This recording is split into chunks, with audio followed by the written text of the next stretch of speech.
नमस्कार। आज तारीख है 24 नवंबर, दिन सोमवार।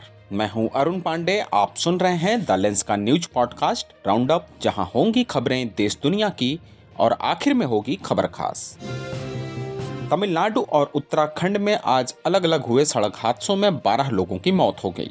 तमिलनाडु के तेनकासी जिले में सुबह करीब 11 बजे मदुरई से सेनकोट्टई जा रही एक बस और तेनकासी से कोविलपट्टी जा रही दूसरी बस की आमने सामने भिड़ंत हुई। इस हादसे में 6 लोगों की मौत हो गई, जिनमें 5 महिलाएं और 1 पुरुष शामिल है। 30 से ज्यादा यात्री इस हादसे में घायल हुए हैं, जिनमें कई की हालत गंभीर है। शुरुआती जांच में तेज रफ्तार और ड्राइवर की लापरवाही सामने आई है। घायलों को निकालने के लिए जेसीबी और कटर का इस्तेमाल करना पड़ा। दूसरा दर्दनाक हादसा उत्तराखंड में हुआ। टिहरी जिले के नरेंद्र नगर इलाके के कुंजापुरी मंदिर के पास सुबह एक यात्री बस लगभग 70 मीटर गहरी खाई में जा गिरी। बस में 28 से 30 लोग सवार थे। हादसे में 5 यात्रियों की मौके पर ही मौत हो गई। 20 से ज्यादा गंभीर रूप से घायल हैं। अरबपति कारोबारी और स्टारलिंक बायोटेक ग्रुप के मालिक नितिन संदेशरा और चेतन संदेशरा के खिलाफ सारे आपराधिक केस बंद करने की इजाजत सुप्रीम कोर्ट ने दे दी है। शर्त सिर्फ एक है, दोनों भाइयों को 17 दिसंबर तक 5,100 करोड़ रुपए जमा करने होंगे। दोनों पर देश विदेश के बैंकों का करीब 6,761 करोड़ रुपए का कर्ज बकाया था। कोर्ट ने भ्रष्टाचार, बैंक फ्रॉड, मनी लॉन्ड्रिंग, काला धन, टैक्स चोरी और भगोड़ा आर्थिक अपराधी घोषित करने की सारी कार्रवाई रद्द कर दी है। Justice JK. माहेश्वरी और जस्टिस विजय बिश्नोई की बेंच ने कहा, अगर ये लोग एकमुश्त सेटलमेंट की पूरी रकम चुका देते हैं और बैंकों का पैसा वापस आ जाता है तो आपराधिक मुकदमे चलाने का कोई मतलब नहीं रह जाता। ये फैसला 19 नवंबर को आया था, जिसकी कॉपी शुक्रवार को जारी की गई। सुप्रीम कोर्ट के वरिष्ठ न्यायाधीश जस्टिस सूर्यकांत ने आज सुबह राष्ट्रपति भवन में भारत के 53वें मुख्य न्यायाधीश के रूप में शपथ ली। राष्ट्रपति द्रौपदी मुर्मू ने उन्हें पद और गोपनीयता की शपथ दिलाई। खास बात यह रही कि भारतीय न्यायपालिका के इतिहास में पहली बार किसी मुख्य न्यायाधीश के शपथ ग्रहण में 7 देशों के मुख्य न्यायाधीश शामिल हुए। Brazil, Bhutan, Kenya, Malaysia, Mauritius, Nepal और श्रीलंका के मुख्य न्यायाधीश अपने परिवार के साथ दिल्ली पहुंचे।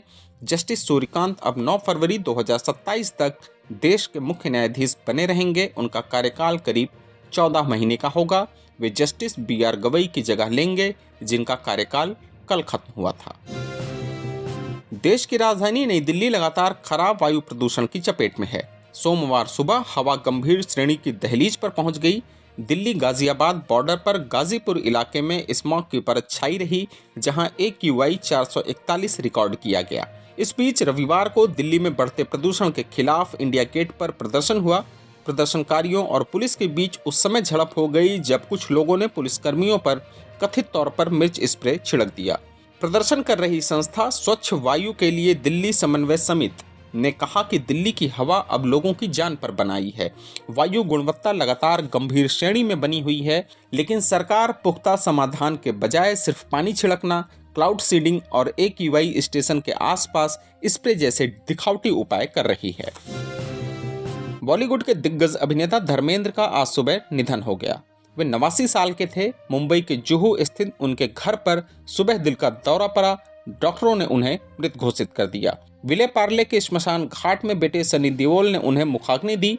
पंजाब के एक छोटे से गांव में 1935 में जन्मे धर्मेंद्र ने 1960 में फिल्मी दुनिया में कदम रखा था। शोले के वीरू, चुपके चुपके, सीता और गीता, धर्मवीर जैसे सैकड़ों सुपरहिट फिल्मों से उन्होंने लोगों का दिल जीता। धर्मेंद्र ने अपने करियर में 350 से ज्यादा फिल्मों में काम किया। 1997 में फिल्मफेयर लाइफटाइम अचीवमेंट और 2012 में उन्हें पद्म भूषण से सम्मानित किया गया था। उधर पाकिस्तान के पेशावर में आज सुबह अर्धसैनिक बल फ्रंटियर कांस्टेबलरी यानी FC के मुख्यालय पर आतंकी हमला हो गया। 2 आत्मघाती हमलावर मुख्यालय पहुंचे और खुद को उड़ा लिया। पहला धमाका मुख्य गेट पर और दूसरा धमाका परिसर के अंदर मोटरसाइकिल स्टैंड के पास हुआ। दोनों तरफ से भारी गोलाबारी भी हुई। इस हमले में FC के 3 जवानों को जान गंवानी पड़ी, जबकि 2 गंभीर रूप से घायल हैं। खैबर पख्तून के पुलिस महानिरीक्षक जुल्फिकार हमीद ने हमले की पुष्टि करते हुए कहा कि दोनों धमाके आत्मघाती थे।